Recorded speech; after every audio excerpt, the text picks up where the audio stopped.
busy as always. So we have January. Yeah. And then December, somebody just don't have a lot of money. Exactly. No, I mean, honestly, I don't mind if we just do a social mixer in December. It gives me more time to fundraise and not have to round up a speaker and post a bunch of events. We'll do it, we'll figure out something. Yeah, we'll figure it out. Somebody had in mind for December? We don't have a speaker lined up yet. We may just do a social mixer in December, but we do have somebody lined up for January. Gotcha. We just need to find somebody who wants to sponsor the mixer. Yeah. Last year Ed paid for it. Yeah, but I don't know. It's fun. I don't know how well that will go this time or not. Let's talk about that after. Yeah. Yeah, I'm pitching some money for that.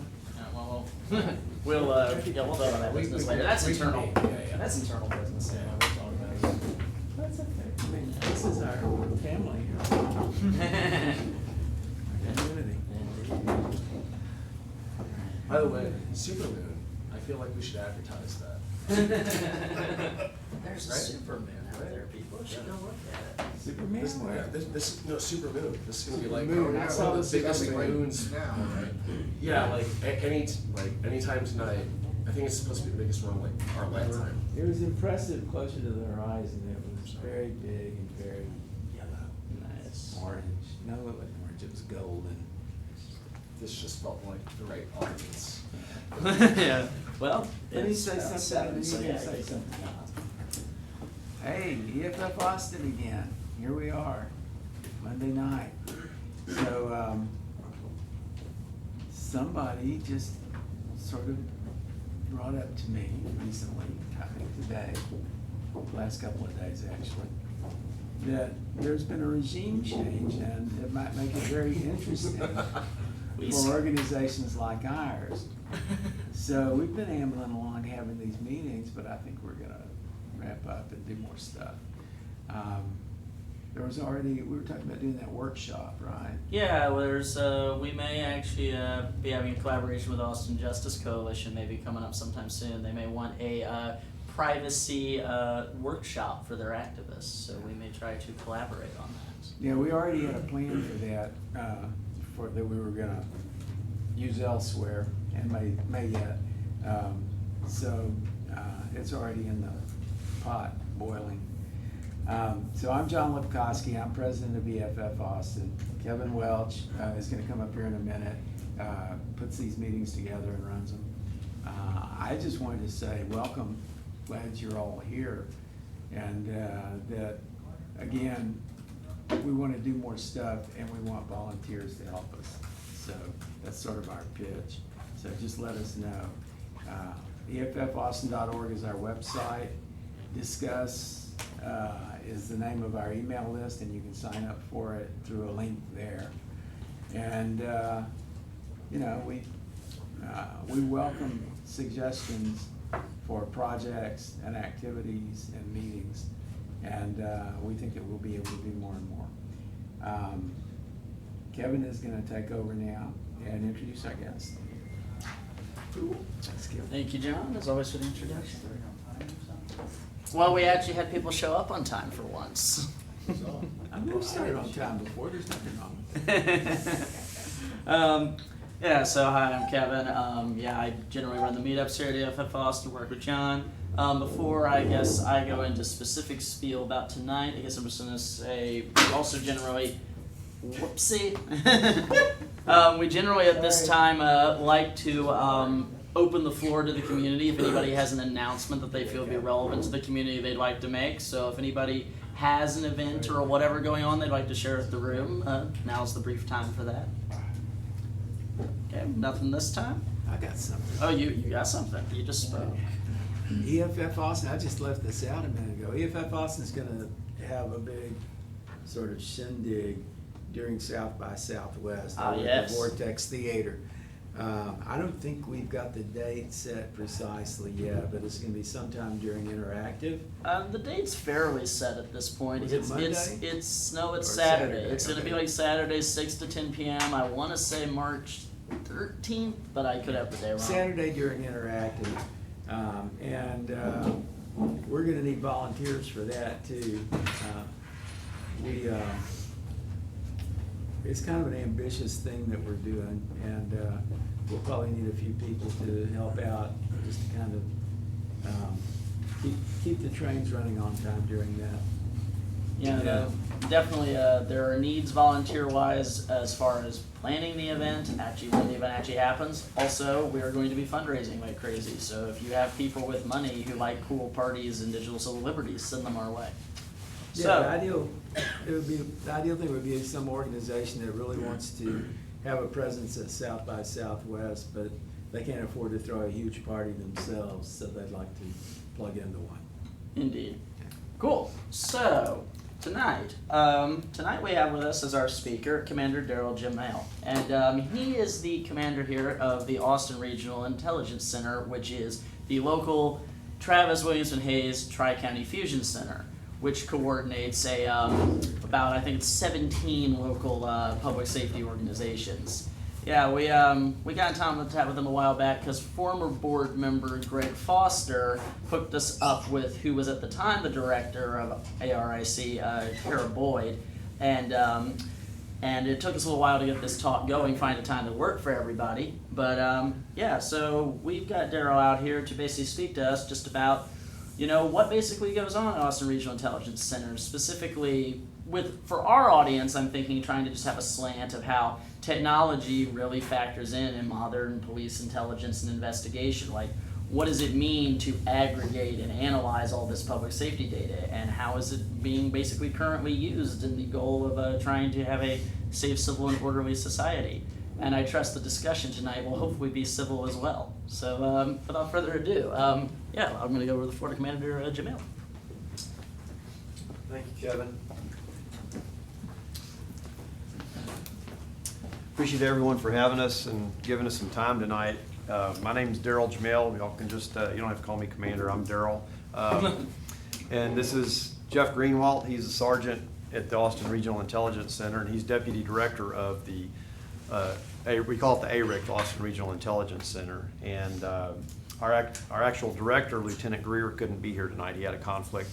As Kevin said, it's kind of, you know, you try to pick the most people that can be here, and we'll pick that date, and Matt could not be here. But just before we get started, I've been with the department 23 years, moved here in '94. My mother's family's longtime Austin residents back to the 1800s, and I actually grew up in Houston, but came up here a bunch as a kid and wanted to live in Austin my whole life, and didn't actually get here till '94. So I worked in the private sector for 8 years in retail grocery, managing grocery stores before I became a police officer, which seems like an odd transition, but typical grocery stores do about 20,000 customer transactions a week, so you get used to dealing with the public on a regular basis. And you know, most of police work is service calls. It's not the stuff you see on TV. It's going out and talking to people. So in that regard, coming from a customer service background really helped me when I went into law enforcement. So as Kevin said, I'm the Intelligence Division Commander. So my division has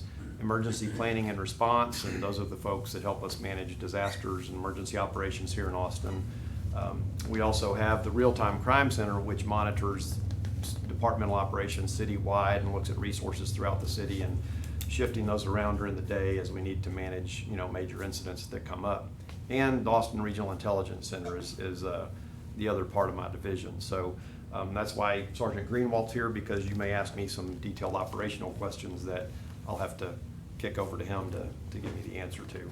So with that, like I said, I've been with the department 23 years, worked all over the department, started on patrol, worked my way up through detective, sergeant, and lieutenant. I worked as a supervisor in internal affairs for 2.5 years, supervising internal affairs investigations with our department, and ran our cadet training program for 4 years out of training. So kind of been all over the department, seen the city grow up. We started with 900 officers when I started, and we're at 1,900 now, so the department's more than doubled in size in that time. But also just wanted to say up front, thank you for having me, and I really appreciate the work the foundation does, and I think it's very important work in our society today, especially with all the challenges we're facing with, you know, what is government's role in our information society, and what's Fourth Amendment protected and what's not. And you know, some of those things we're actually figuring out as we go and look into legal counsel for guidance. You know, as you said, I worked with Mr. Foster extensively on the Privacy Policy Advisory Council. He's the oversight representation there for the center. And our center's privacy policy is really a model nationwide that people use within the network to draft their own privacy policies. And so, you know, we have a privacy policy officer, which is a city legal attorney. We have citizen representation on that advisory committee as well. So there's a lot of things. I don't want to try to cover everything. As I told Kevin, I didn't bring a presentation or a PowerPoint because hopefully I can just give you an overview of what the center is and what we do, and then let you just take it from there, and we can make this conversational and do our best to answer your questions and hopefully pull back the curtain on some of these things. I know when we went to talk to the Austin Community College Board of Trustees about their police department being a partner in the Fusion Center, the first question we got from the Board of Trustees was, how can you assure us that you're not scanning all our students' emails and phone calls the way you are everybody else's? And we are absolutely not doing that. That would be a big absolute violation of a lot of things. And like I said, I really respect, you know, the work the foundation does, because there are some government overreaches in these areas, and I see things out there that are going on, that are happening, and just wonder, you know, how do we even go down that road? You know, I think it was on the blog where they were talking about the rural schools and access in classrooms, and okay, what is Google actually collecting from these devices that we're giving all the students? And I have kids, and that really concerns me. I mean, you know, my daughter comes home with a Gmail account, and I think, okay, well, the city took a long time to put Chrome on our workstations because it just constantly bleeds all this stuff back to Google. And I think people have a right to know all of that right up front and not have it in 1,000 pages that you have to accept or read. So anyway, that's kind of my personal approach to this. And like I said, I mean, I think we have to be very careful in law enforcement because we're talking about people's rights and their freedom a lot of times. And so the Austin Regional Intelligence Center, really what we are acting as is a hub for the different law enforcement agencies within Central Texas to coordinate intelligence, whether it relate, and our prime benchmark does it have a criminal nexus or a terrorism nexus? And if it doesn't have one of those two nexus, then it's not in our area of responsibility. And so our metro area is growing. You know, frequently we'll have these burglary groups or other criminal groups that they're working in Round Rock and Pflugerville and North Austin, and we've got to coordinate that information. We've got to make sure that the agencies are sharing so that we can prevent criminal activity or stop criminal activity. The other areas in terrorism that we serve as a way to expedite that information flow from the local level up to the federal level, which we have had cases. We had the first cell in Austin that was formed at the direction of an imam offshore, and arrests were made in 2014 for material support of terrorism as the individuals were flying to Syria. Initially, that group did have discussions about doing something here in Austin. So, you know, right away, that's what the center's mission is to coordinate information, whether it's criminal or terrorism related. And we don't investigate. If it turns into a criminal investigation, we give that information to the appropriate agency or unit within our department to conduct that investigation. And that's really where we, you know, people talk about surveillance and those type of things, and we don't go out and do active surveillance or anything. We may go vet a suspicious activity report. Somebody's out there taking photographs in a way that alarms somebody. Is that criminal? Maybe, maybe not. Frequently we'll have reports of people, you know, photographing somebody's house, you know, and that would alarm me if somebody's out there taking pictures of my house. And one that comes to mind is it turned out to be a student at Texas State University in architecture that was taking pictures.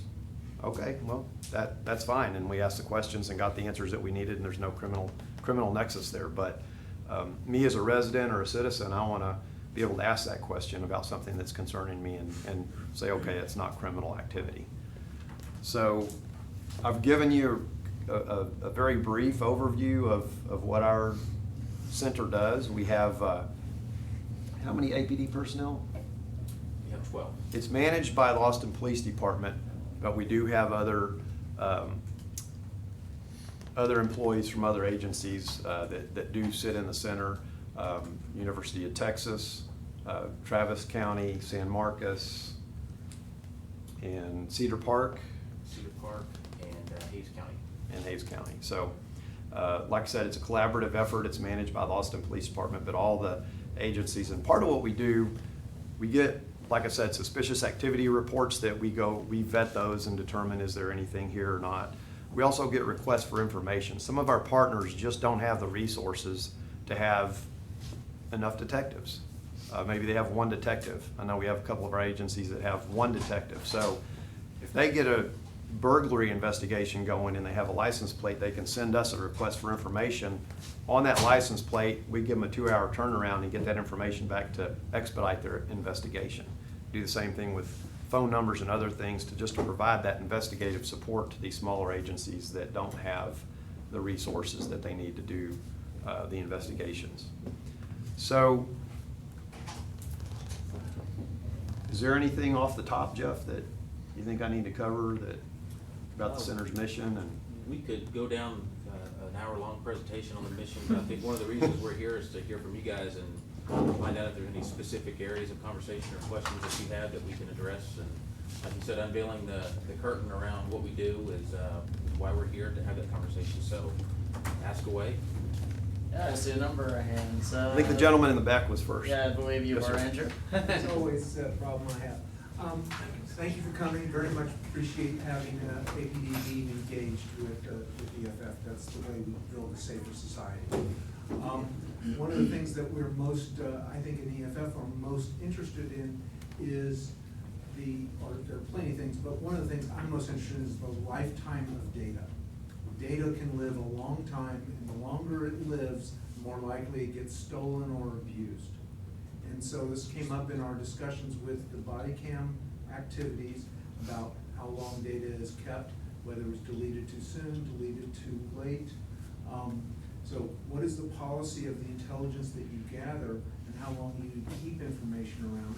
And that also leads to what kind of electronic data capture do you guys perform? Well, the first one really is the time frames, and the short answer is it depends.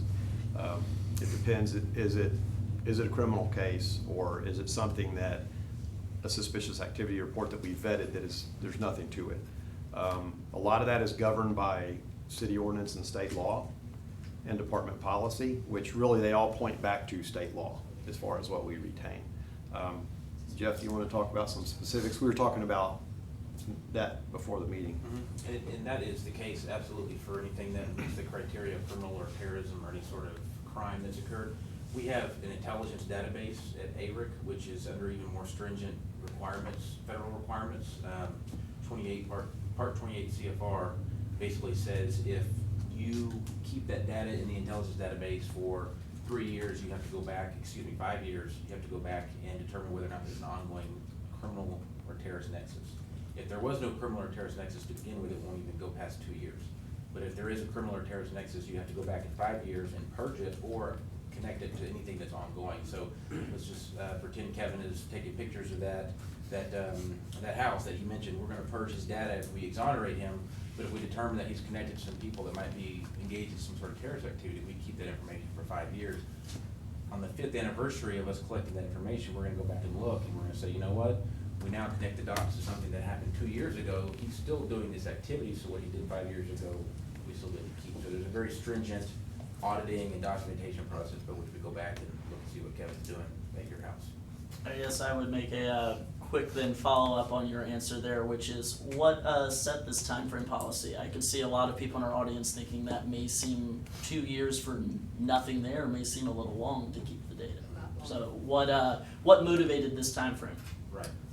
I wasn't there for the initial startup conversations. My understanding of why they chose 2 years was if you're out there taking pictures of a house, it's something that you're probably going to continue doing. So the next time somebody calls in, say if it's 6 months or 12 months, we can quickly connect those dots and say, we've already looked into this. We're not going to start a full-blown investigation, a full-blown vetting process to say what the case may be. But where the 2 year, exactly 2 years came from, I can get back to you on that. We did have, before the center actually was opened, we had extensive meetings with a lot of the stakeholders in the community, ACLU and a lot of other groups about looking at the policy, what should the policy have in it, and what's acceptable, and that was all discussed at City Hall before the policy was ever approved.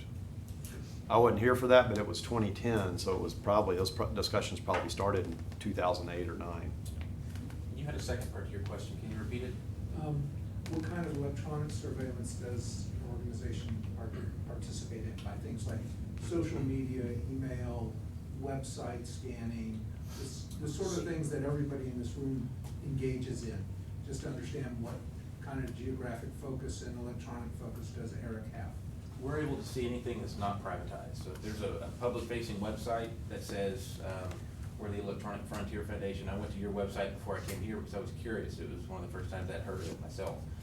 So I went and looked at that, and that would be something that we could go look at. If somebody had a Facebook that was not private and it was open to the world, then we would be able to see that information too. I know that the Twitter feeds into Snap Trends and Geophilia made a lot of headlines recently. So I imagine that was probably a question that was going to come up tonight, so I'll go ahead and address that now because it kind of touches on the question that you asked. Within these tools that are used by various law enforcement agencies, the only thing they're able to see is anything that's public anyway. And when I first started at ARIC about 3 years ago, I asked, out of all the social media posts that are out there, what is your best guess as to what is public to everybody to see? And the answer that the vendors of these companies gave, and keep in mind, is to their sales, their best interest in sales to make that as much as possible because they're trying to say we're giving you the world, right? And 3 years ago, they were telling us 12%, and now they're saying 3 to 5. And a lot of the social media posts are public for good reason because there's PR campaigns, there's public events. So I think that one of the things that we have to do a lot of education on to let people know, not only outside of our agency, but also within our own agency, is to set expectations. Is, hey, we have tools, we can go to the internet like anybody else and we can look around, but we're not gonna see certain things. Don't think we have a crystal ball. If somebody wants to have a conversation with somebody else and they're privatizing their conversation, we're not going to see that. Don't think that we will. And so that's one of the reasons I enjoy coming here and talking to you guys, is to make sure that everybody understands that. But we have to set that expectation to our own executive staff from time to time because they want answers. They want to know, hey, there's a protest this weekend. Is there going to be bottles thrown? Well, all we see is what's on the public-facing page. If somebody's having a conversation between A and B, then C is not going to see it because it's just not there. So, does that answer your question? It was a good start. Other questions clearly waiting. We have a, I'll say I know people who are victims of terrorist attacks and injured, killed from. It's a very real thing, and it's a very tricky balance between protecting the rights of individuals and making sure somebody doesn't set off a nuke somewhere, or some other weapon of mass destruction. And how do we set something up to monitor this balance? Because I look at a guy like Snowden, okay? So I start thinking, I say, for every guy that there is like Snowden who's going to be in the situation he's in for his ideals, how many other people are there that are just being paid money to take information which is supposed to be for national security and sell it for profit for whatever reasons, corporate espionage, blackmail, you know what I mean? Knowing when the next iPhone's coming out, you know what I mean? You know what I mean? Once you can look through everything and you have all these people doing it, how do you monitor the monitors? You know, that they're not organized crime or something doesn't pay them money to get information on people. So I'm trying to get back to your exact question, is how do we balance preventing? Yeah, how do we balance it? I mean, like I say, it's a difficult thing because if you let's say, I like to feel like, privacy is absolute. It's immoral to read other people's mail. But, that's how I feel, but again, like, what if it, what if it did prevent 9/11 or far worse?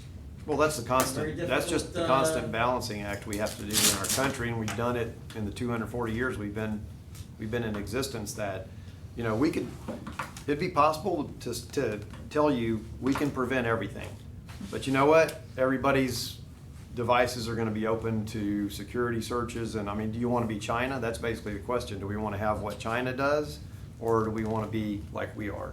And I can't tell you 100% that you'd be able to stop everything, but I don't think you'd get a point where people don't wanna give up civil liberties, and they're willing to accept a certain level of risk that you're gonna have bad things happen because people have expectation to privacy, so you're gonna have people that use that in the wrong way. But who monitors the monitors? Who's monitoring the NSA and many other such organizations? I think to slightly narrow the question, like what specific policies does ARIC have in place to decide where the appropriate line is? What is your guiding principle? Our privacy policy is on our website. You can go read it, and it tells you exactly what those parameters are. And as I said at the beginning, that either there's a criminal nexus or a terrorism nexus. If it doesn't meet one of those two criteria, we don't keep it. We may look at it initially and determine there's not that nexus. If there's not, then it's not gonna stay. So maybe a better question is, how often do search warrants gate your investigative processes? How do they kick, how do they what? Like gate them, waiting on a search warrant to execute? They don't need search warrants.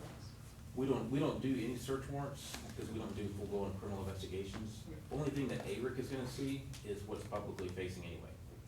So we don't do it, like, say if, I'm gonna pick on Kevin all night, pretend Kevin got on his Twitter and said, I'm gonna go bomb the Omni Hotel. Then that is a. It didn't say that NSA, by the way. So that would be forwarded to an investigative unit. They would do a search warrant for Twitter to find out what his IP address is, so they could identify the bad guy and stop the bombing from happening. But that would not involve ARIC unless they needed our support to say, hey, what other context can you give us behind this Twitter user? We would scour the public-facing Twitter post that person has posted to say, he says this twice a week and he's never bombed anything, or you know what, this guy is actually potentially somebody who might be connected to some people that we might take this one a little more seriously. But in terms of the search warrants or the court orders for like cell phone records or social media accounts, we don't do those. So you have special programs which monitor for keywords and such things as that? Some of the social media tools that we mentioned earlier will look for the public-facing posts. So if you have not privatized your information and you say, I'm gonna go bomb the Omni Hotel, if somebody set that up for that specific keyword, then it would hopefully catch that. But even if it's public, people can write in code. Sure. That's ancient. Mhm. So, And as we've seen, a lot of people are going and fully encrypted too. You mentioned that terrorist cell that had popped up here. Did you find them through social media? Can you I'm say? trying to remember I don't think how they- that came to light. The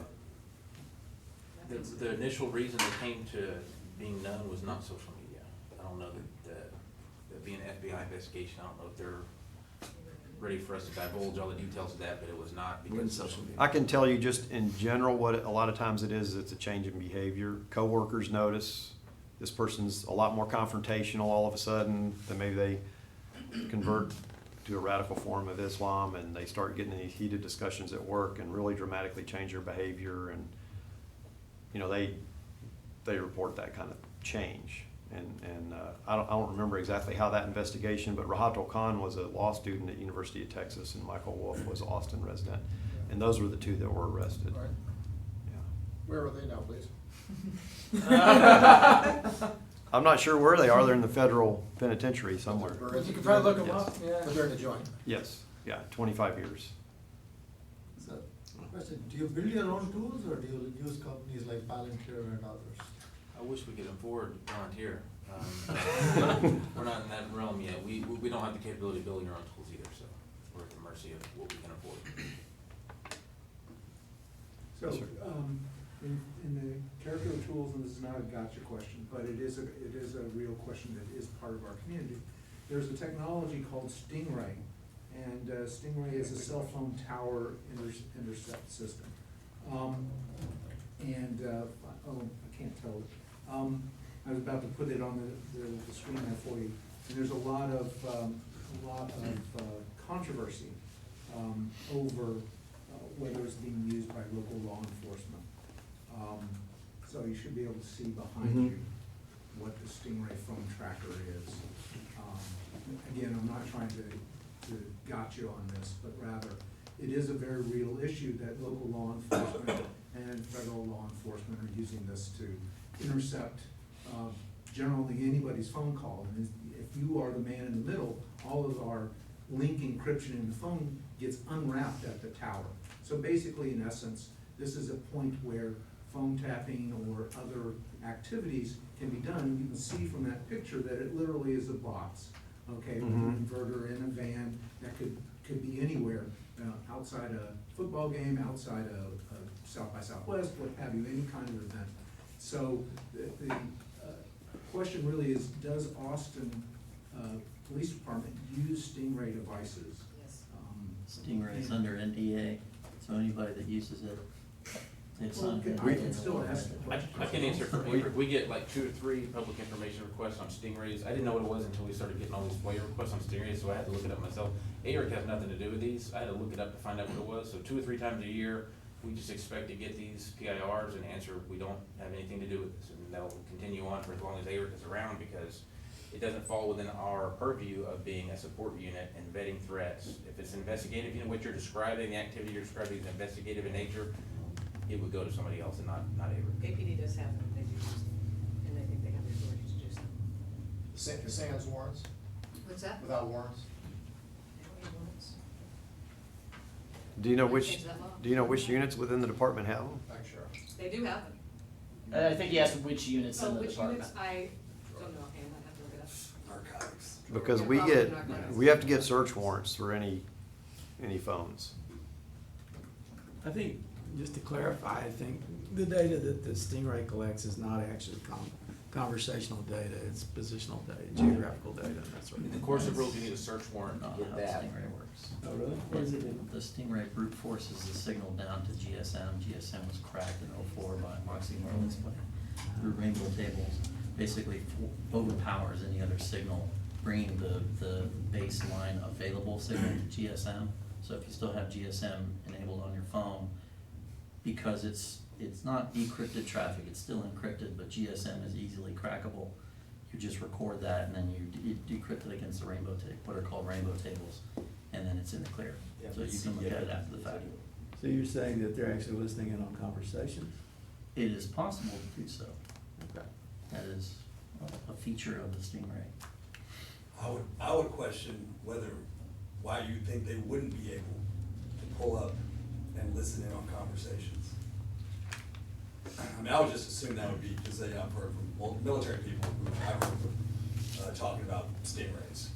And I would just think, like, of course, you should be able to, once you can triangulate a person's cell phone location, have a device that now acts like a tower and gets all that data. I have no doubt that there's a way to do that, I just didn't think that the Stingray did. Well, GSM is such a simple, the encryption used in GSM is so simple to do that you can crack it on the fly with, an i7 laptop. So yes, you can do it on the fly, but that is not necessarily what the Stingray was built to do. It feeds the information out to another bot. There's a chain of devices you have to use with it. So clearly, we can be a resource to help you. So that's a good question. If, because that is, what I've heard, and, when I say I've heard, I have some friends who are criminal defense lawyers, and they take a bunch of federal cases and see real money, and they're talking about the Stingray, and I am a state criminal defense lawyer, and absolutely I believe that if the military has it, you're gonna be getting it. And when you hear that there's these non-disclosure agreements, how would I, as a practicing attorney, go about asking the right people, because obviously I can understand what Eric's saying, we're not investigating, we're not doing that, that's not what we do. Someone else who's out actually driving around trying to find a person, that's who you need to ask. So, with that in mind, how would I try to defeat these non-disclosures and find a place where I could get data that would allow me to make the argument that, yes, we need a court order and we need a hearing, because there is reason to believe that units, I would imagine the narcotics, but maybe others, have this device, the existence of which they don't disclose to defense lawyers. I'd probably ask your associations. We can talk about what- that after. What would be the right questions to ask? No, that's what I'm saying. Who Yeah. within the department would be the person to direct those information requests? You know, I don't know if it's through accounting, but I mean, obviously, we should know that. We can all agree, right, that if stingrays and what they're capable of, what people here seem to be talking their capabilities are, that if those things are being purchased by local law enforcement, then we should be allowed to ask that and be told that, notwithstanding the contractual agreement of law enforcement and the manufacturer, both of whom I'm sure are just fucking fine with not disclosing the existence of this arrangement. And so, given that, I assume that we all think that we should know whether or not they're Yeah. buying these boxes. So how then, if you agree that we should know whether they're buying these boxes, should I go about asking the questions that will allow us to know whether they are buying these boxes?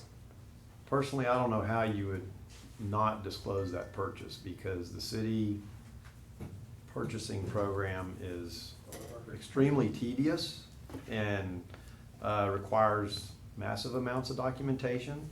At least in my division, everything we have to do is justified, and it's there on the comptroller's website. So I don't know. I'm sorry, I can't answer your question. Okay. But I can't, I'll talk to you later. I don't know what the questions are to ask. So. Yes, sir. You were talking about, sorry, you were investigating these people in Austin, this cell that probably came down to the FBI or something. So basically you get requests from highball, but can you also call the big guns when you need, when you find something? Where do you fit in the overall jurisprudence? Are you just like a subdivision or a subsidiary of DHS, FBI, NSA, etc.? Well, DHS sets the standards for our center, and we have to do is it an assessment, an annual assessment with DHS, and they come in and basically do an audit of our center.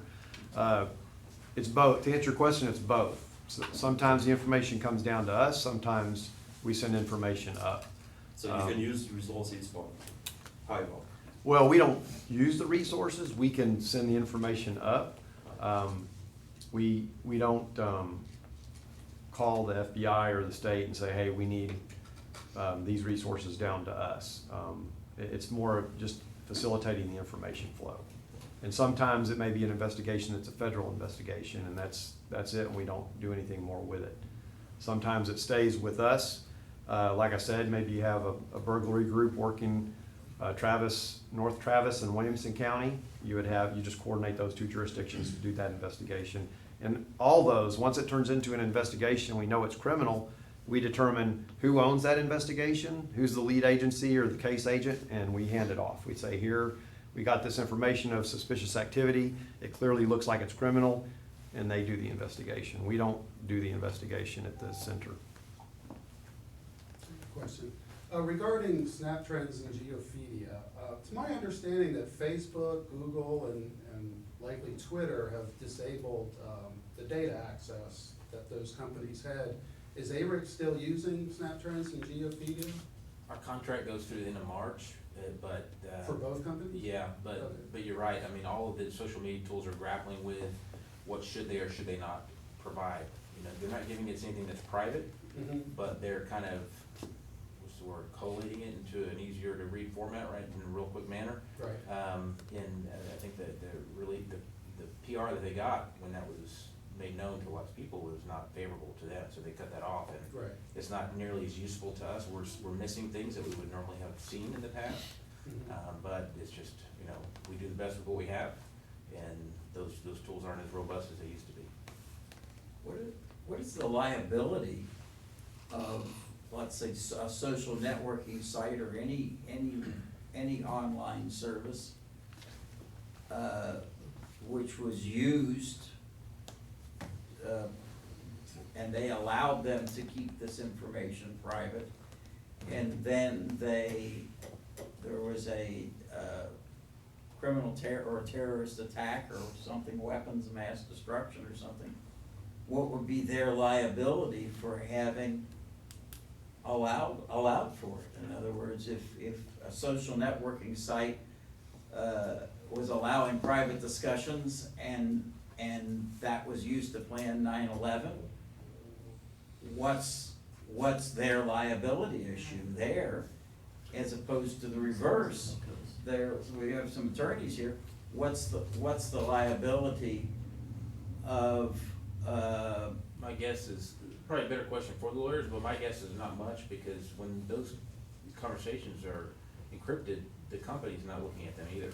They're encrypted usually between point A and point B, and they're looking at those But conversations. if they're allowing that information to be used through their service. Provides a safe harbor for Communications Decency Act, section 230, provides a very, very broad safe harbor for passive hosts who just host content.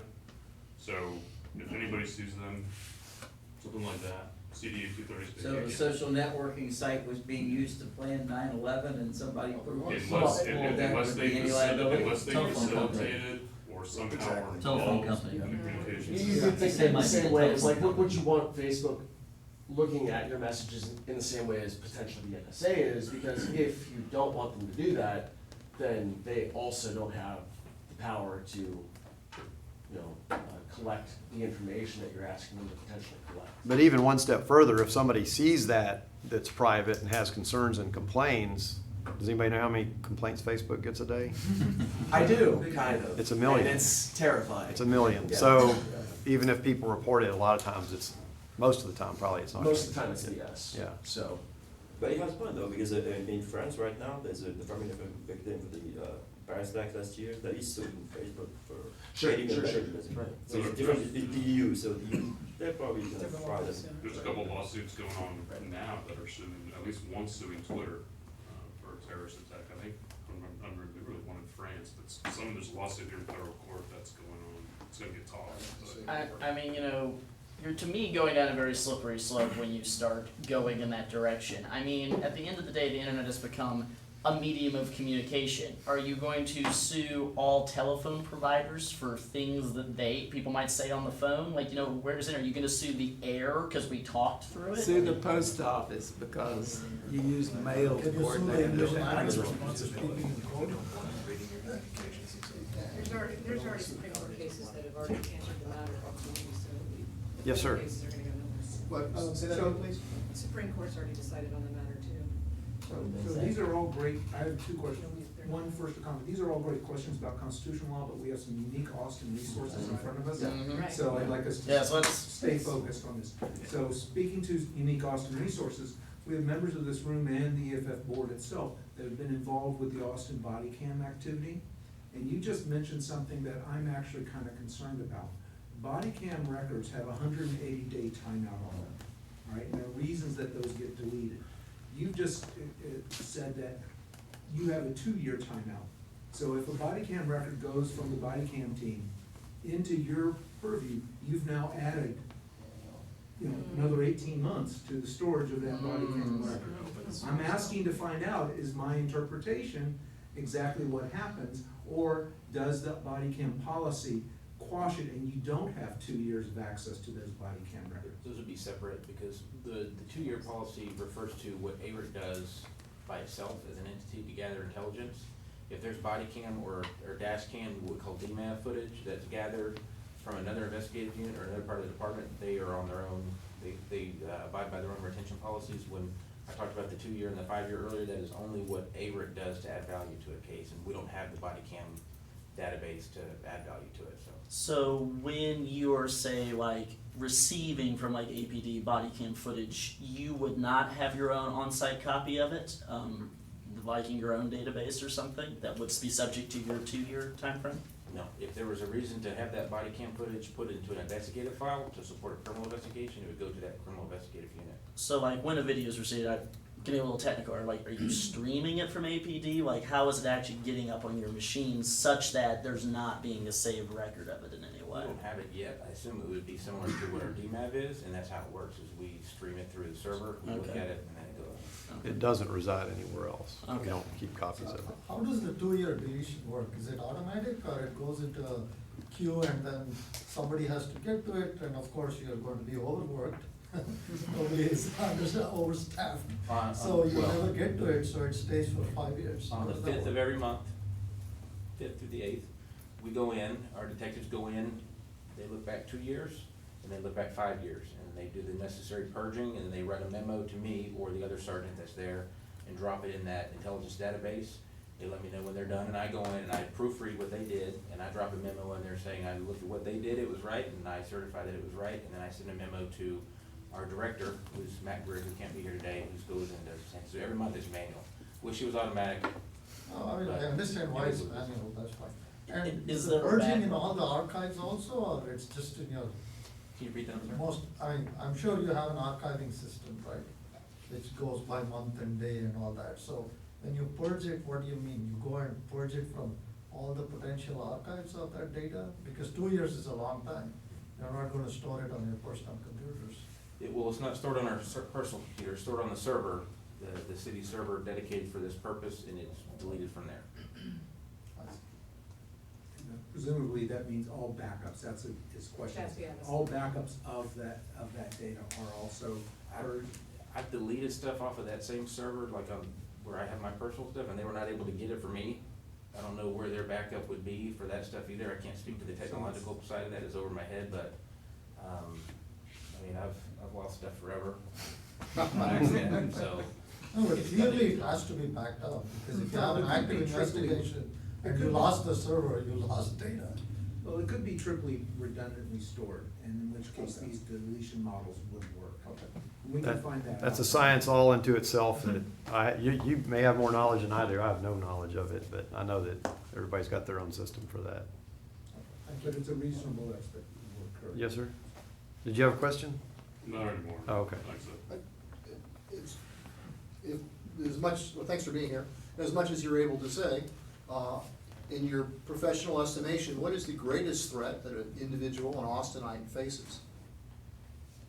Killed by. Injury in a car crash. No, I'm sorry, other than the, obvious, Other than trying to drive somewhere? within regards to the work that you guys do, as much as you're able to say. You know, that's the main one is the driving around, and I would say probably a property crime. I don't know if that's, you don't think that's a physical threat, but if you've ever had your house or car burglarized, you know how it feels. In property crime, we do have a pretty big property crime problem here, a lot more than violent. We're the 4th safest violent crime city in the country. I would say probably just not being aware of your surroundings, whether you're out downtown in the evening, going out for dinner or somewhere else, is that probably the most frequent victims are the ones that are not paying attention to their surroundings, whether you're going to your car at the shopping mall or somewhere else. I don't know. What? I stand by car crash, whether it's by DWI or anybody else. You know, Austin, I'm from Houston, born and raised, so Austin is like Christmas to me.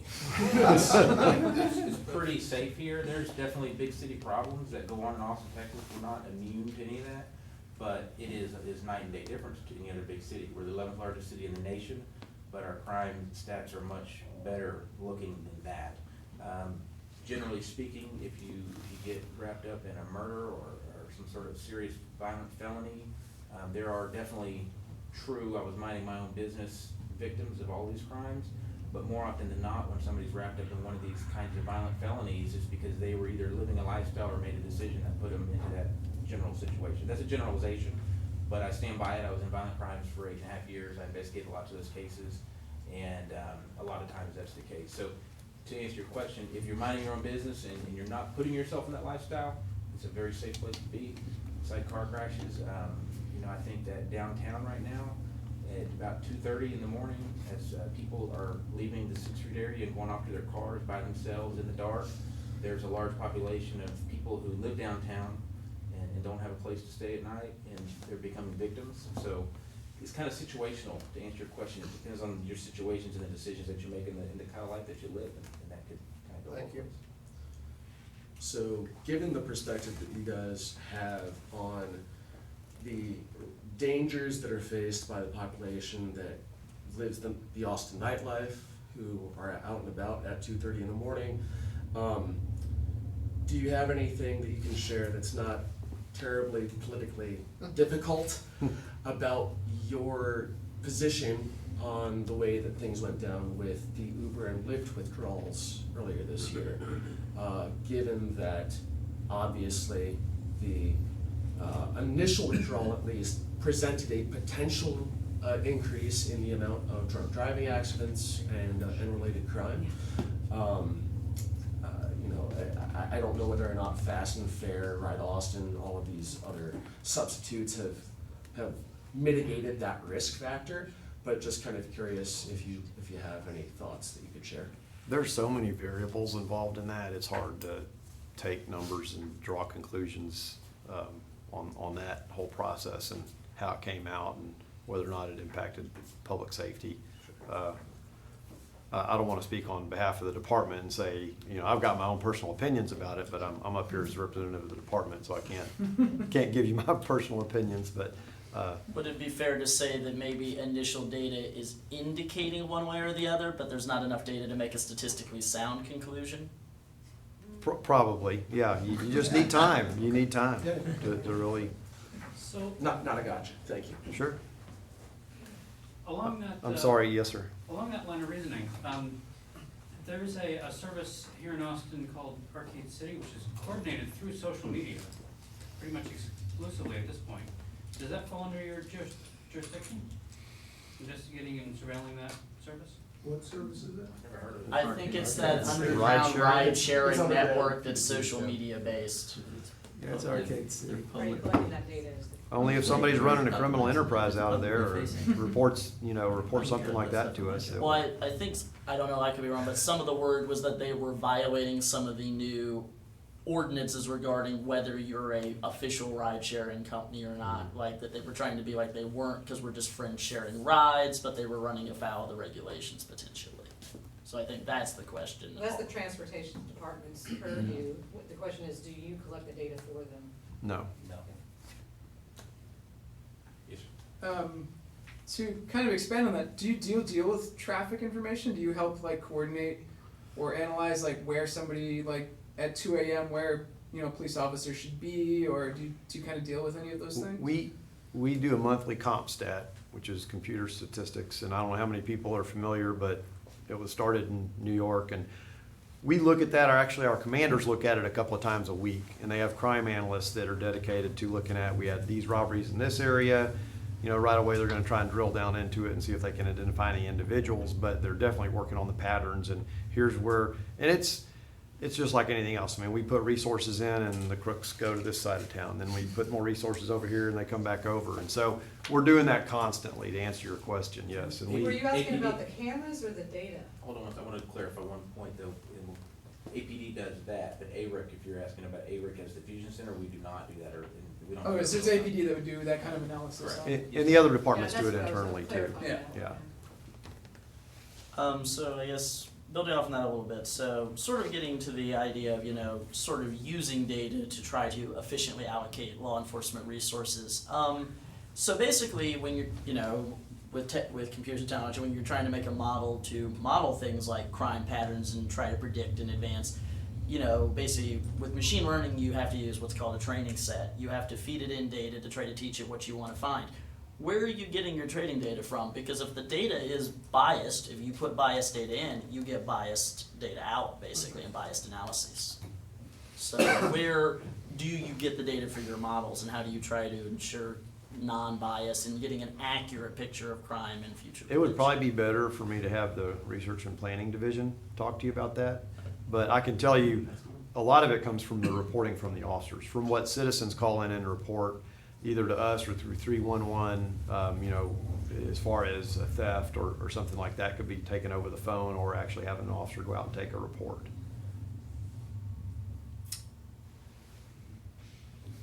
One more over here, and then I'll come to this side of the room. Yes, sir.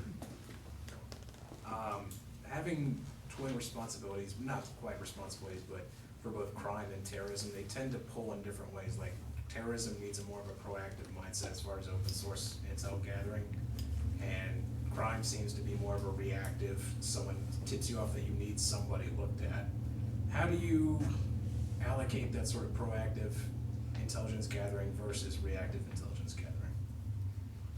Well, we would, as far as proactive, we have what's called a threat liaison officer program, and we train police officers, firefighters, paramedics, and other people in the community how to report suspicious activity, which is what you get a lot of time is somebody sees something they think is criminal and it's not at all, or they see something that just looks out of place, and we look at that. So that's probably, unless I'm missing something else, that's probably our proactive way, because we're looking at just at the city, just within Central Texas, how do we, you know, proactively give people away in their community. And this is what we tell people is, you know, you live in your neighborhood, you know what belongs there and what doesn't, you know, and so we rely on the community to tell us, you know, hey, this car's been coming in every day at this time, and it's not my neighbor's, and it's parking at his house, and, you know, or whatever the case is, you know, business owners, it's the same thing, and just give us the information, and we'll look into it. As far as terrorism, once it's clear there's a terrorist nexus, then that goes to the Federal Bureau of Investigation, because that's their jurisdiction. I think a lot of times those are more similar than people think too. You know something's not right, but you don't really know where it's going. We get a lot of suspicious activity reports to us where the complainant says the word terrorism, and then we look into it and say, actually this is a organized criminal conspiracy for whatever, or a financial crime, or it's a burglary crew or something like that. Yeah, they were there taking pictures of something that looked a little odd, and they were asking, what time does security leave for the night? You know, something like that was a little odd. And so they can be both. You can use the proactiveness in both criminal and terrorism investigations, and then absolutely, if somebody wants to let us know afterwards, somebody said something, somebody did something, and tipped us off, we'll be reactive too. I think we had a couple questions over here. Yes, sir. I had two questions. You mentioned that most of your resources come from public information. What actual kinds of resources does that cover? Is it just information gleaned from social media, or is it camera data, utility data, information that was phoned into the police department and transferred to you? And the second part of the question is, can you describe the life cycle of a typical investigation? So are you talking about the data we use to base our resource allocation on? Whatever data you have in your database, Mhm. however it gets used. As far as in the center, the intelligence center? Right. We throw out a wide net, however you can get it to us, if it's a public tip, if it's an anonymous tip, if it's something we happen to see on Facebook, if it's one of our threat liaison officers, as long as it's legally and ethically obtained, we don't care where it comes from. That can be something that comes from outside or inside. We have officers that come to us and say, my neighbor did this, or I was on a call about a domestic disturbance in the next department over, I saw this, you know. There's a million examples of where that information may come from, so it kind of is a broad answer. The life cycle of a typical investigation, after we immediately intake it, we scrub it to make sure it has a criminal or terrorist nexus. If it has a criminal or terrorist nexus, we assign it to an intelligence officer. We have 8 intelligence officers at ARIC, and they're all APD officers. We have 2 detectives that kind of oversee those investigations and provide support, and 2 sergeants that do the same thing. So every morning at 8:30, we stand up in the bay. We have a room about the size of this one, and we'll go through every suspicious activity report we have, because something that we've assigned Kevin may be connected to something John's working on. And what good are we as a fusion center to break down silos if we have our own silos within our own fusion center? It's not going to work. So if there's 2 SARs that connect, we want to know that first, right? So we scrub everything in the morning, and if there's a person we can call, if there's information that can be pulled to learn more about what it is, then we'll do that. And that's all done without search warrants, without court orders, without any kind of paperwork being done. It's all, what can we look at publicly? And ultimately, and this came to my surprise when I first went there, but the main way that we find out what someone's doing is we knock on that person's door and ask them. were asking questions and you were taking pictures of that nuclear power plant last week, why? And the answers they give us, we verify and corroborate, and half the time, if not more, probably more than half the time, there's a legitimate reason why they're doing it. They're architects, or they're a land surveyor, or they're a real estate person, or something like that. You know, there's all kinds of reasons why. We had the lady that was taking pictures of a water treatment facility, and it turns out she was hired by that particular water precinct to do some sort of audit, and she came and took pictures of the fence in the middle of the night, because that's the only time she could go do it. One of our guys on his way to a call saw her taking pictures of this place in the middle of the night, snapped a picture of her license plate, told us the next morning, and we were able to put that to bed pretty quickly. We had a case during ACL, just like a week or 3 weeks ago, where a guy was at the Capitol Metro parking lot, and somebody was following him to his car, asking for the credit card information. I'll give you your credit card, I'll swipe it through, trying to be overly helpful and to get this kind of information. And, you know, it was really kind of weird, like maybe this guy's trying to grab a credit card, maybe he's got a skimmer, maybe something's going on. Turns out that's like the volunteer people they hire to make Austin easier and friendlier whenever people come and get confused. He just was really kind of socially awkward about how he was helping this lady, so. Well, and he was supposed to be wearing an ID badge and a vest, and he was in violation of their policy because he wasn't wearing any of his IDs. He was just approaching people. So, and then the last part of your question is we always provide feedback to the complainant. I don't like it personally when you make a complaint or have some sort of question about something and you input in and never hear back. So we call the person and say, hey, thank you for sending us that information. This is the kind of information we want. Turns out he was hired by those people, and I think they get a little closure knowing that it was innocent behavior. And then from time to time, hey, you helped us identify part of a larger picture, and this information is now being worked by whatever unit we send it to from that point forward. Just to go back to the first part of the question, where I was asking about the resources. So it sounds like you have access to anything that comes up in the course of an APD investigation or in response to something you've asked APD to investigate. Is that correct? If they send it to us. Okay. If Kevin's an APD officer and he knows that I work at ARIC and I'm interested in that information and he sends it to me, then yes. But if he doesn't know or doesn't send it to me, then we're not scouring every report, if that's what you're saying. So then you have access to anything that's publicly accessible on the internet, obviously, because everyone does. And how about like traffic cams, utility, automated reader data, and So traffic cams are housed out of a different location. We don't have access to that stuff. Any of the normal investigative tools, if there was a criminal investigation that was taking place, if somebody needed utility or something like that, we could get that as well. Okay. I guess very quickly to jump on that, so I'm now find myself curious of, so as the Fusion Center, you guys become like sort of a nexus to share data from multiple different groups. What standard is used to decide whether it is appropriate for data to come out of the silo and be aggregated? Like what is the decision-making process for the gains we will get from coordinating and consolidating this data and getting a bigger picture outweighs potential privacy concerns of data consolidation and centralization and aggregate record creation? Like, what is the process for what that line You're talking about is? commingling, like Yeah, the is that like, intelligence you know, database and. It's like, what's the process whereby you decide, or the law enforcement agencies decide this data should come through ARIC basically and not just stay in its little silo? If it's criminal, terrorism, or suspicious activity. And is that call made by each of the 17 groups that coordinate with you, whether that fits under terrorism or the other things that they'd want to send it up to you? It would come to us as a suspicious activity report, and we do that process in the center and decide if it is or not. And if it's criminal activity, we send it to the proper agency. So if I understand, so it's initially a call on the part of one of the coordinating agencies whether it's appropriate to send it to you, and then you decide whether that was the right call, and if so, where to send it on. Right. But we don't commingle our databases, or that would live just within that individual investigation. There's two parts to it. There's the privacy, there's the policy that runs it, included in it is the privacy policy. But then there's the MOU, the memorandum of understanding between all the LEOs that share all of this stuff and send each other stuff.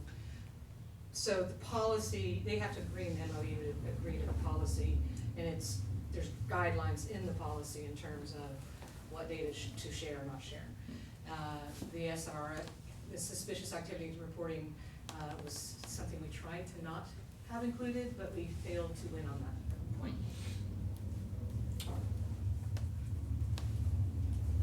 Yes, sir? I You don't go like away. to dominate, so if someone else has a question, please go first. Okay, me again. EFF is interested very much about issues involving, how electronic data is abused by both good guys and bad guys. And so, we've been recently had a debate where we discussed digital privacy, and economic issues were at the fore, at least we were pushing them at the fore. And so bringing them back down to the small though, instead of the big debate, bringing them down to basic financial crimes, stealing credit cards, phishing, the kinds of things that people in Austin get hurt by regularly that come from electronic activities. Do you guys get involved? Does Austin have any engagement or involvement in exploring these kinds of financial identity theft or other kinds of phishing, fraud, electronic mediated fraud activities? We do, it's primarily financial crimes, right? Our Financial crimes Financial does that. crimes does, but that is such a massive problem. They're gonna really look at, you know, the most egregious ones first. And so, to answer your question, short answer is yes. Us as a center, it's not, I mean, we don't get many of those, do we? No, ARIC's role in something like that would be, you know, we're not gonna investigate that, that's APD financial crimes, right? But we have a Cedar Park analyst there, and if she says, oh, look what you're investigating, those same guys did that to Cedar Park, I need to get my detective in touch with your detective, something as simple as that. If the same people, you put different people from different agencies under the same roof, and they can connect dots on what might be similar activity. But financial crimes is a perfect example, because those, more than in just about anything else, have a tendency to grow. I mean, there's a what they call a felony lane gang out of Florida, and they're nationwide. And trying to put the pieces of that together to stop that criminal, they've done billions of dollars of damage nationwide to good, honest, working people all over the nation by skimming and stealing. They break in cars, steal checks, go cash them before you're out of the gym, and they're on the way to the next city, and none of them were even from the city that they lived in. They're very good at using multiple jurisdictions to commit their crimes, and that's the purpose of the Fusion Center, to say, hey, this is more than just Austin. These criminals don't care about the jurisdiction, or they're manipulating our jurisdictional limitations to their benefit. So let's use the Fusion Center to say, we need to get your people in touch with our people. You may have the first 3 digits of the license plate, and you got the last 3 digits of the license plate. Let's talk. And we only do that once there's a criminal or terrorist nexus. Does that make sense? Yeah, it makes sense. Sounds like we should talk some to the financial crimes people. On that point, absolutely. How big of a hub is Austin for organized crime or terrorist planning and stuff like that? Well, it's two separate questions, really. I mean, organized crime, we have groups within Austin that organize and do crime in the city and regionally, and then we have groups, we'll see them basically coming down I-35 from Dallas, Waco, Austin, San Antonio, and then they'll go over to Houston, and so it's just all different levels. I mean, we've got it. And then what was the second one was on terrorism. Yeah. Again, it's the spectrum. I mean, you've got people that obviously are on the FBI's radar for things that they're saying.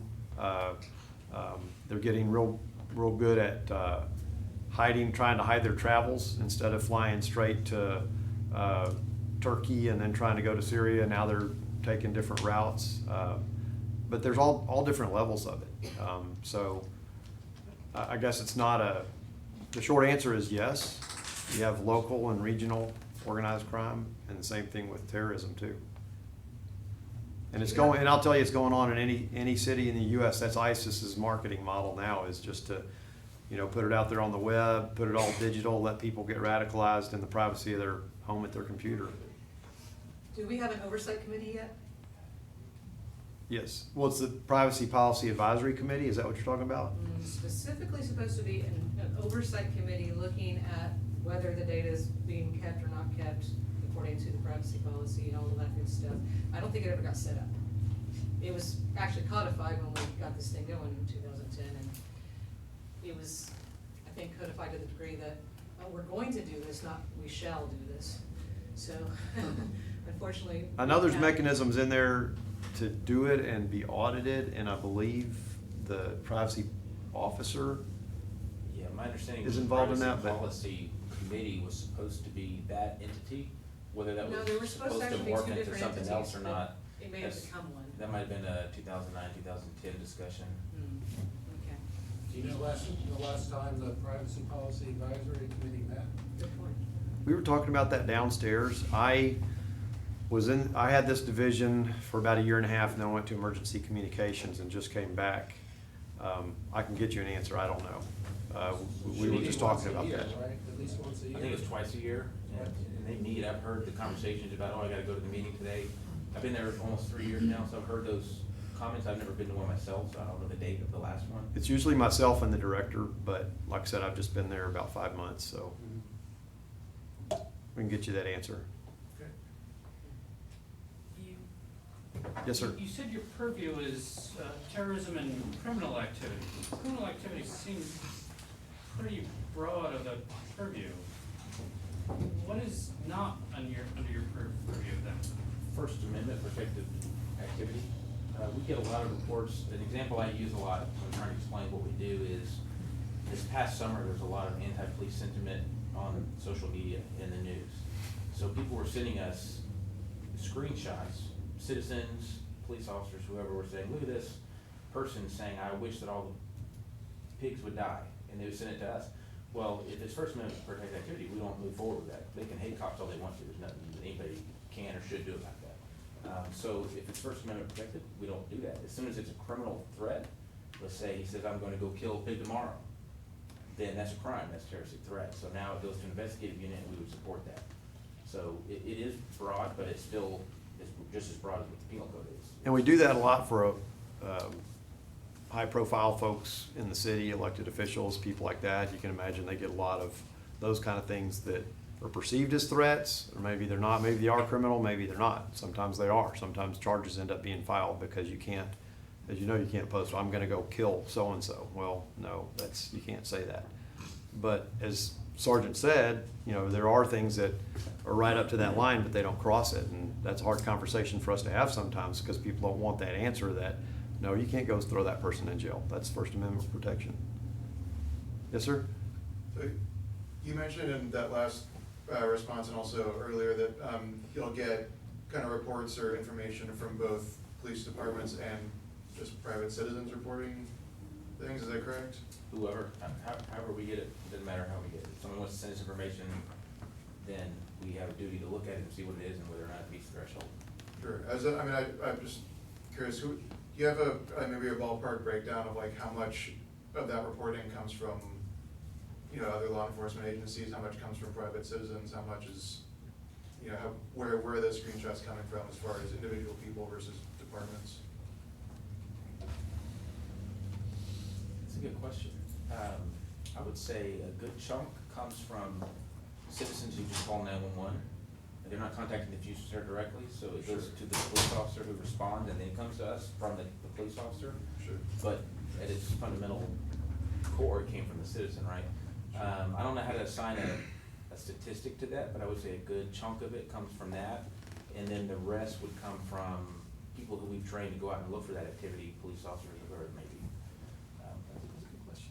I don't know if it's half and half or less, but a good chunk of each. So how do you hire? Are you hiring from engineering and science schools, or it's mostly cops who transfer over to your unit? I figured I'll ask a different kind. It's both. It's police officers that apply for the strategic officer and strategic intelligence officer positions, but also it's crime analysts.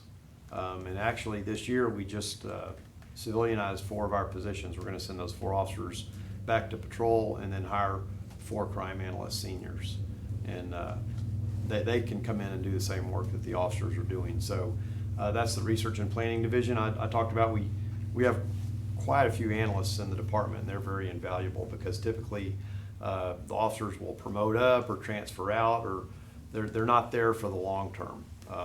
And crime analysts typically, I know I had one in sex crimes that she was just phenomenal. She'd been there so long that as soon as she read a case and saw a certain MO, she had an idea who it was, or just putting the dots together to find a serial rapist, because she'd been there so long doing that job and she was so good at it. So for us, it really benefits to have the civilians, doing those jobs. And then they have, certain qualifications and criteria they have to meet to be a crime analyst. Right, and what is that going forward? I mean, clearly, 15 years ago, some of this didn't exist, right? So I'm just asking, going forward, are you guys thinking you start recruiting from like the STEM fields, like going to UT Austin computer science maybe, hire nerds and geeks, maybe? I'm just asking. I would love to have some nerds and geeks in there with us. Or do you just want to work with a model where you ask a question and one of your vendors has all those people? It's gonna go up. Do what? Pay has to go up. The pay would have to go up for sure. I think government agencies, we have to make it work the best we can with what we have. So 15 years from now, who knows what that's gonna look like, but right now what that looks like is we have 8 officers, about to be 4, and we're gonna hire civilians who may have some or a little bit of experience in crime analysis, and we're gonna make that work the best we can. Thanks. Yes, sir. Do they do the analysis for top offender at ARIC? No. Where's that done?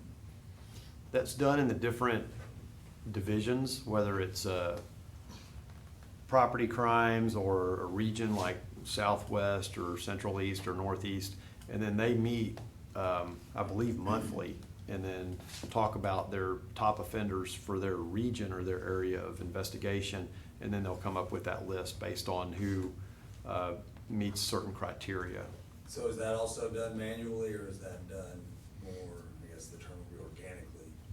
It's done organically. They come like sex crimes. Sex crimes may have a window peeper or somebody who's groping people that obviously is going to escalate, so we need to get this person. And so I know when they have the meetings, there are certain metrics based on the degree of the offense and those type of things that they'll put it up against. But each of those units recommends people to be top offenders. I have a question, and it kind of goes back to the freedom of speech, the First Amendment, and criminal activity. It seems like you mentioned, like, you gave a really black and white example of someone who actually states an intent to go out and commit a crime versus someone who's just using the First Amendment. But it seems to me that I can think of examples that are a lot grayer than that. Is that just a judgment call on It's a good your guys' question. part? Yeah, there's a lot of, yeah, I did for the purposes of just kind of giving but you make a good point, and we refer to our attorneys, either the county attorney if it's a misdemeanor or the district attorney's office if it's a felony, to decide, because even in the room of 10 cops, you might have 5 that say yes and 5 that say no, sometimes, depending on the grayness of it. Sometimes you have everybody leaning a certain way saying, or no, probably not, so good point, and we refer to their expertise, because ultimately we can think what we want to all day long, but they're not gonna pick up the charge. And sometimes they even have to say, well, let me shop it around the office and I'll call you back. And because the attorneys don't agree, but they gotta get a consensus and say, well, this is our opinion and there's our recommendation.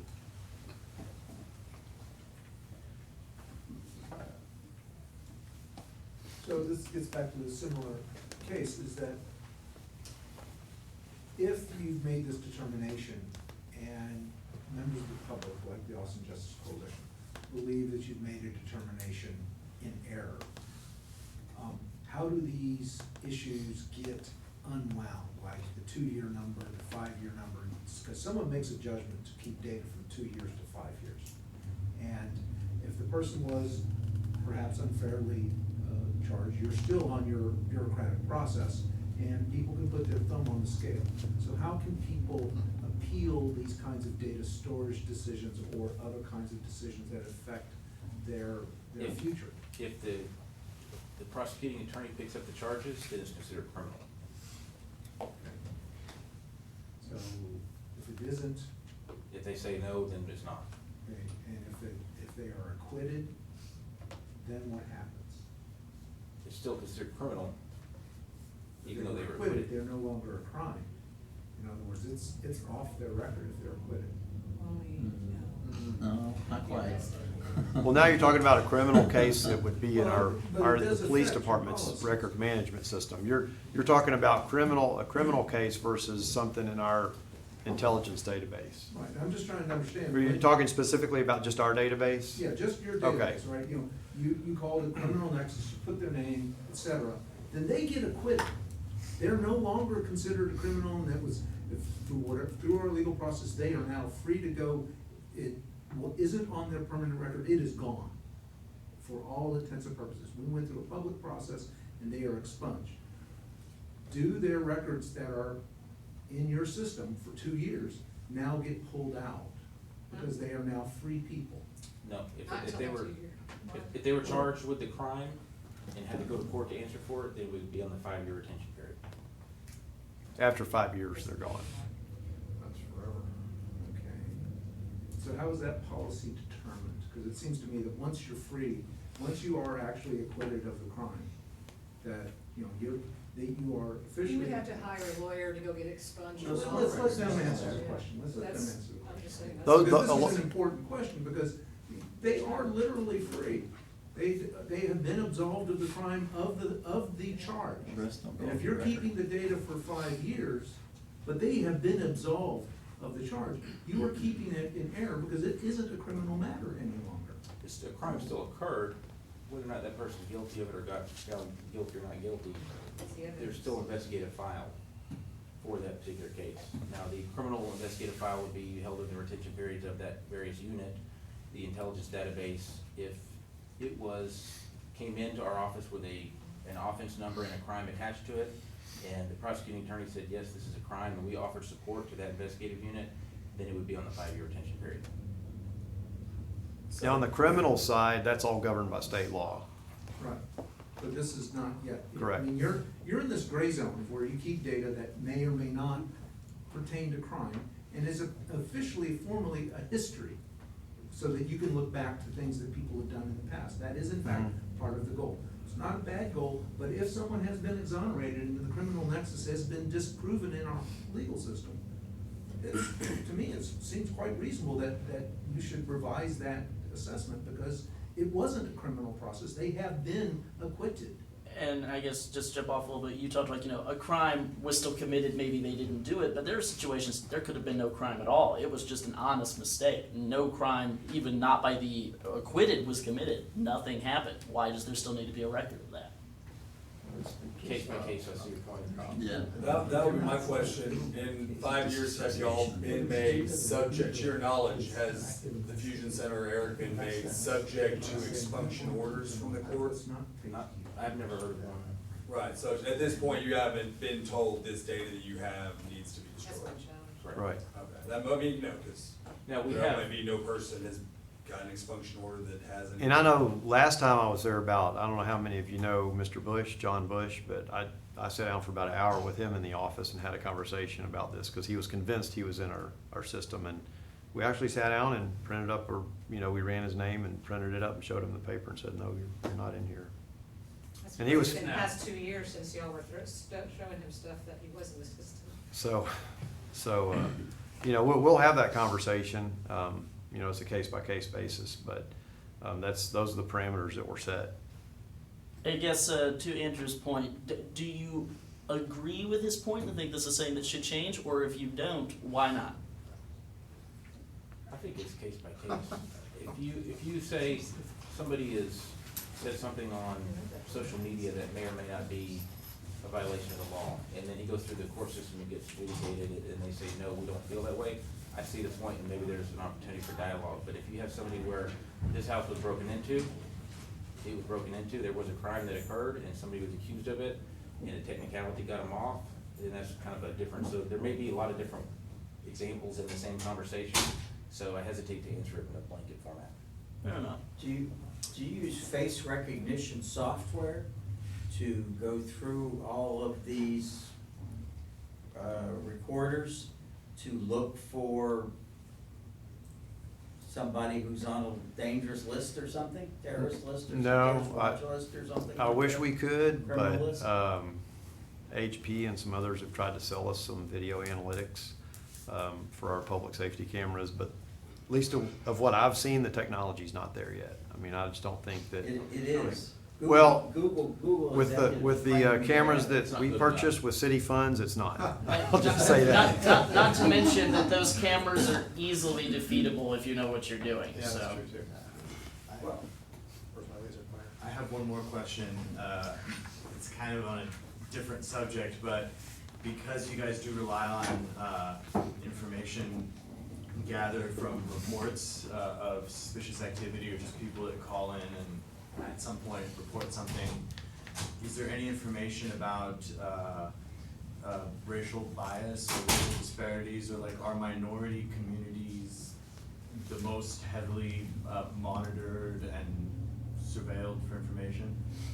Not on this, as far, you know, we don't proactively go monitor and look. I mean, this is, like I said, we have a program where people can report to us, but based on that program, we don't see any disparity as far as what's reported. It's, I'd almost use the term random as far as geographically and the way it's reported in from throughout the city.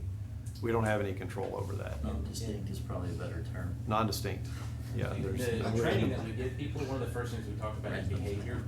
There's 16 behavioral indicators of suspicious activity. If you Google 16 indicators through DHS, it will list them all out. It's behavior, behavior, behavior. You know, the random person off the street might try to assign race or religion or ethnicity to what they think is suspicious, but we have to scrub that out and say, what do they do? Nothing else matters except what they were doing, what's the behavior associated with it. And so that's where we focus our training, and then when the information comes in, that's all we can look at, and we will send it back and say, okay, what do they do? What besides their skin color, or what besides their religion is raising your suspicion? And if they can't answer the question, then we're done. So, we're bringing up things like race and religion. What is the diversity base of your analysts, and what are you trying to get your diversity base to be? Because there is human judgment involved here, so humans are biased. So what is the diversity focus of you We're guys? posting soon, I think, the training and experience, and I don't know that we're assigning a specific diversity pool to our analysts. Mostly female. I don't know why that is, but it seems a job that females kind of gravitate towards. And that's true throughout the department, and we do have male analysts, but primarily I think throughout the department it's mostly females. I'm more interested in what they can do and how good they are and what their experience is than what's their skin color or ethnicity or sexual preference or anything else.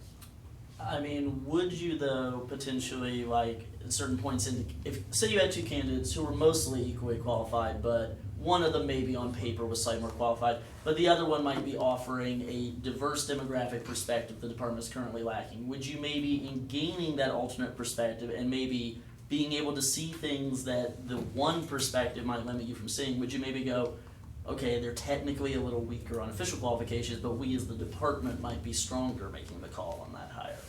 There's always intangibles like that you consider in a hiring decision.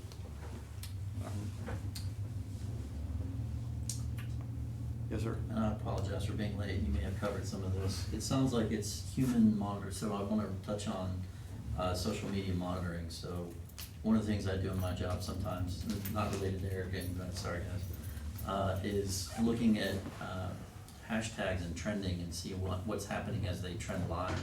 Do you guys is one of Eric's functions, or could it be one of your functions, that you, let's say, monitor Twitter, and in Hays County, there's something trending on a protest, but the conversation is saying, hey, we need to move what we're doing over here, we need to go to this other jurisdiction. Do you live, one, is that automated, could it be automated, and two, are you live reporting to, local PDs as needed? Say there was a violent protest in Hays County, and all of a sudden, the PD there is starting to quelch that I don't want to say riot, but whatever was happening, and all of a sudden the internet's being used to move those people somewhere else. So if it's public?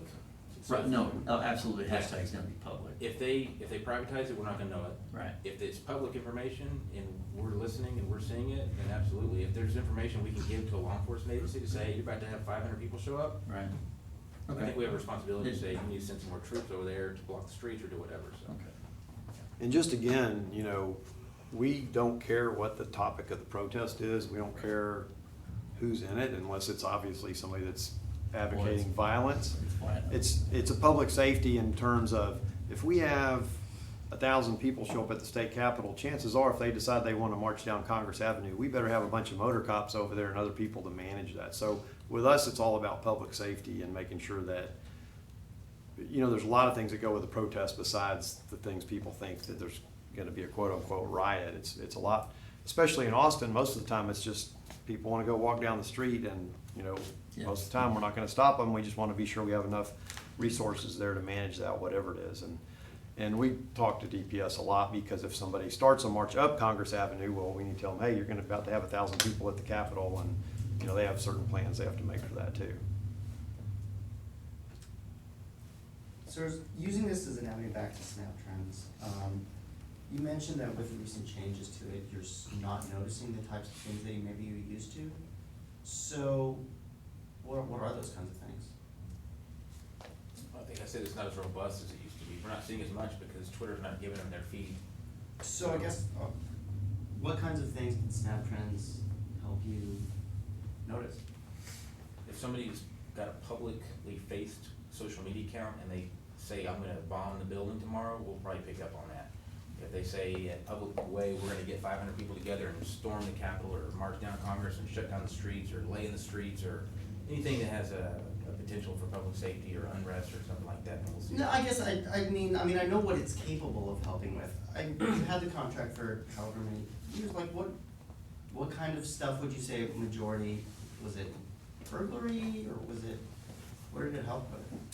They have some success stories in probably every crime that you can imagine. I don't know, maybe that's a better question for them, what type of crime they more see success stories with, but they've used it to solve all kinds of things. But again, I think there's a kind of a disconnect in what people expect it to do and what it will actually do for you, because most burglars aren't posting on a publicly faced, some do, but most burglars aren't posting to a publicly faced Facebook, hey, look what I just did, I just broke in this house and did whatever. More often than not, it's one of their friends that will see that and rat them out than Snap Trends picking up on a publicly facing post. But so I think that it's going to be a lot less than what people think.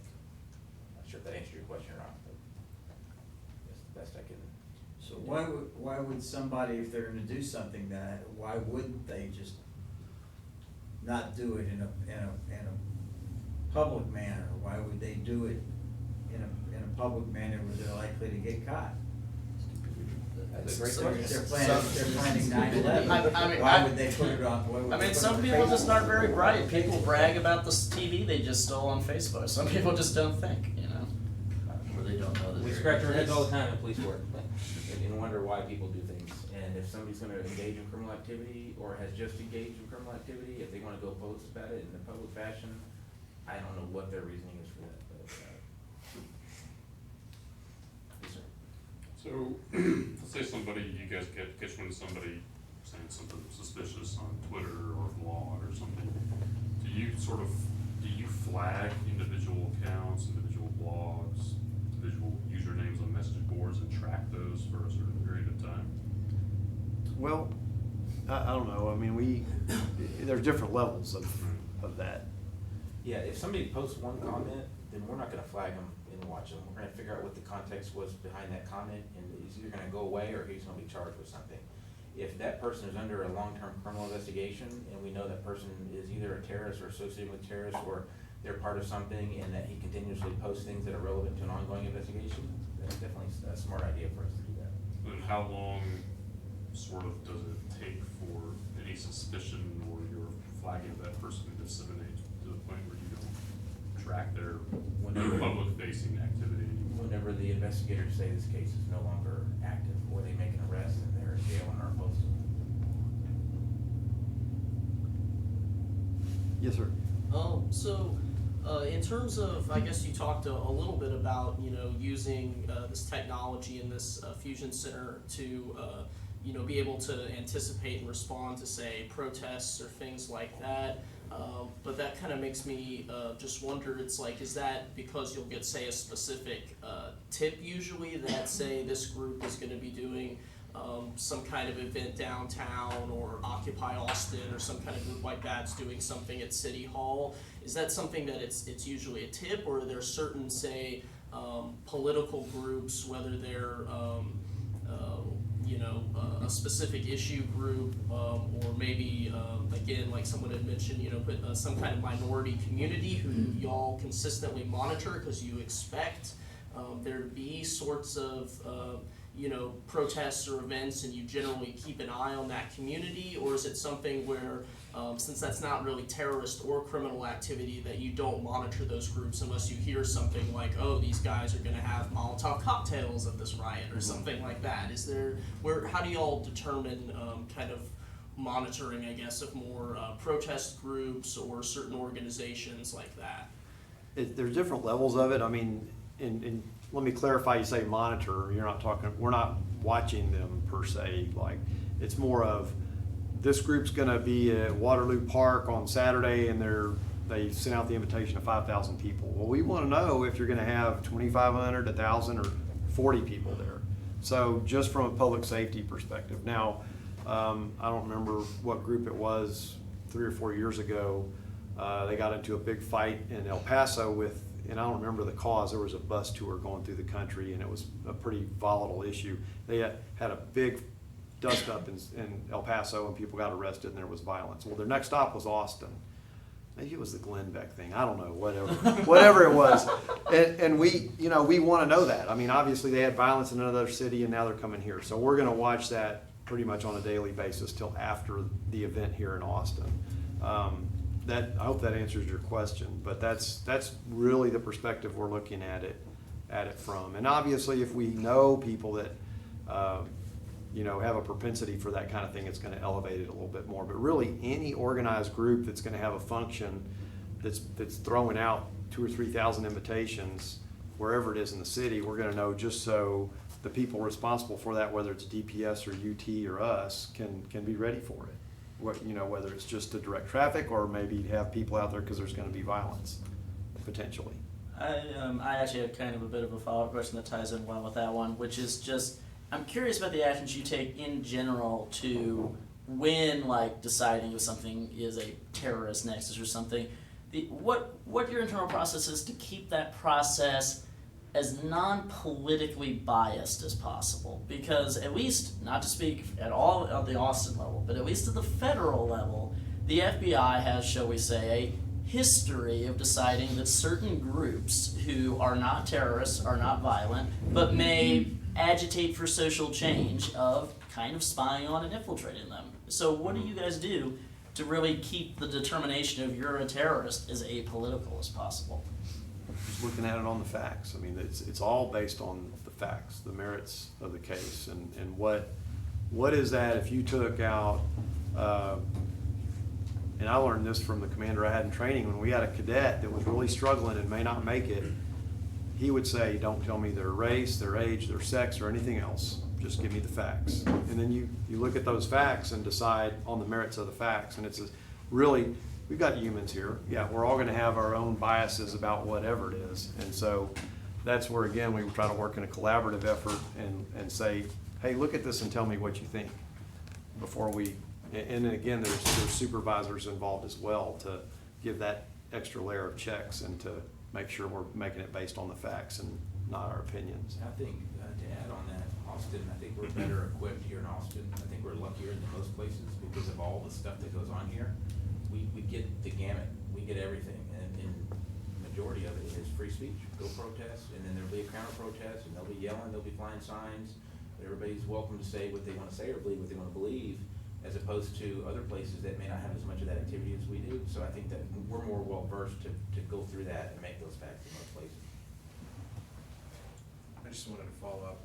Say, for instance, somebody sends out that Facebook invite for 5,000 people to show up. Do you wait to have an officer or a citizen contact you with that invitation and let you know about it? Or is somebody else possibly going to let you know about it, or are you going to be looking for it? It could come in, the majority of the ones we get are from special events because they're applying for permits. If they're going to march or whatever and they need the permit, then we're going to get it from them. Sometimes it's citizens, sometimes it's somebody who takes a screenshot and says, hey, my friend is involved in this group and they're talking about all these horrible things, and they send it to their friend that's a police officer, or they call 911 or whatever the case. So a lot of times it just trickles in randomly. You know, if there's a big one that hits on a lot of keywords, like protest or something like that, we may see it ourselves, but there's not gonna be a systematic way that we monitor. We're not gonna monitor a specific group for the next one, if that's what you mean. No. Oh, and I was just gonna, I wanted to clarify, so that there is in fact kind of like a blind test that you do with information always, like, I just wanna know the facts, I don't want to know anything about, I don't wanna know the person's gender, age, or religion, race. Behavior is That the only cannot thing- influence the decision. The only thing we can take into account is behavior, period. Okay. And that's in our policy as APD, that's in our privacy policy. Yeah, as far as I'm concerned, it's law. You just can't, take action based on any of those things because it's irrelevant. Let's see, so we're probably getting very close towards the end. So does anybody have any final questions before we want to probably start wrapping this up? No? All right. Well, in that case, I want to thank both of you for coming out and very awesome discussion. You're welcome. Thank you for Thank answering you. our questions. Appreciate all the time. Yeah, Thanks for we having appreciate us. you coming, yeah, Sure. this was great. Sure. You're welcome. Thank you. Thank you. Yeah, this was. Thank you so much. We very appreciate it.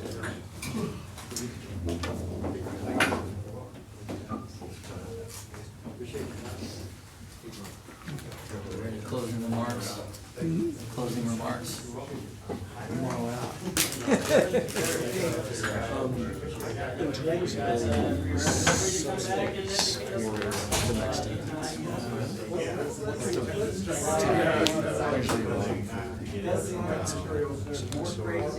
It seems that my recollection is that last year, Ed came up with $2,000. We went to Cedar Door. That paid for, I think there was free drinks for, I think we had drink tickets or something like that. So we had a certain amount of like free drinks, and then we had, they put out some food. Okay. You said that was two? It was 2 days. Right. I wouldn't object to putting a good chunk myself. One thing that, forgive me, because obviously I've been absent from the meetings for a couple months, I've been kind of traveling a lot, and it always happens to coincide with our second Monday, so, I want to continue to ramp up the degree. One thing that I think that we need to focus on is we do these monthly things, but we don't end up having a lot of communication, even amongst like the 7 or 8 of you guys who are on board and among the volunteers. Like, I see Alex every once in a while, I just actually have a shared interest in something. So he and I should go to the cyborg law thing on Monday. And it was really interesting, So, and Andrew, Alex, and I, and the 4 of us. Oh, really? If I was invited, I must have missed the invitation. There hadn't been much activity here, but what we should do is, you know, we need to get the word out and just kind of add people, but not just, yeah, I mean, it's not just for the board. Right. Like, I think the more the story, so I feel like the upshot of this is just that it's really hard to put the sorts of ideas that we're propagating and we're like trying to develop into action that's meaningful unless all of us are actually like discussing them on a regular basis and figuring out how we're getting the word out to the broader community that isn't regularly attending these meetings.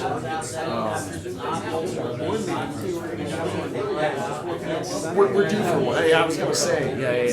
Because I couldn't make the last one, but again,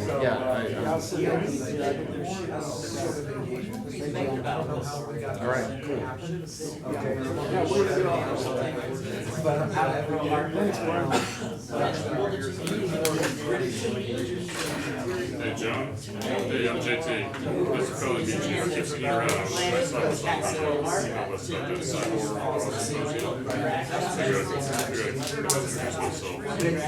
It was good.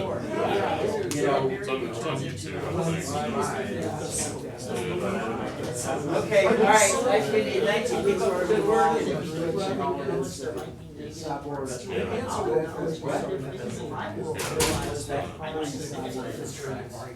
yeah. No, it's the first time I've really considered it. Present this topic. This was my monitors, yeah. Yeah, we got him and Every guy like presentations and stuff like that. It's just, it's a lot of stuff. I just looking at, I mean, it's just like. Yeah, you do, if you get any help. Every guy like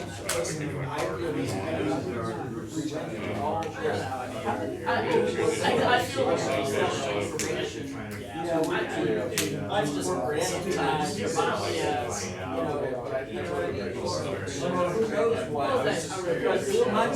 Well, good meeting you. Next month. I would say about at least 100.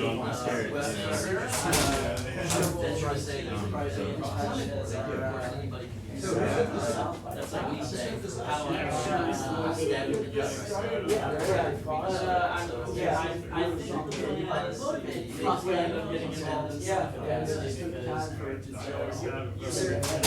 I'm used to as far as my work and all your text. Showed up, and I didn't see anything about it until it showed up. I was like, yeah, oh, cool. There it is. Yeah, I didn't even know, I mean, I didn't Try to know make that. it disconnect. Well, we're all having these, so I've been trying to. Program committee is one.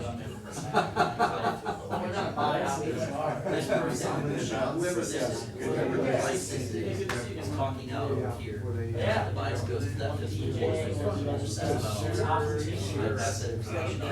It's a pleasure.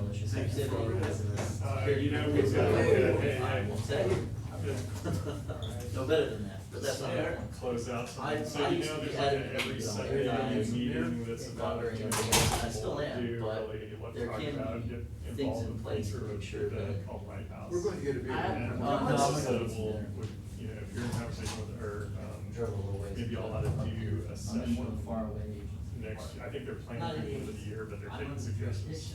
So wait, so what is the Live House listening to do? It's basically just kind of like a workshop thing, so we didn't really have a, regular workshop that happened where people sort of get together and say like, let's work on this show I wanna do, or let's work on this event or something. Yeah, So well, that's like a that could be more good, because we event. definitely, we should get Maggie in that, because definitely we're still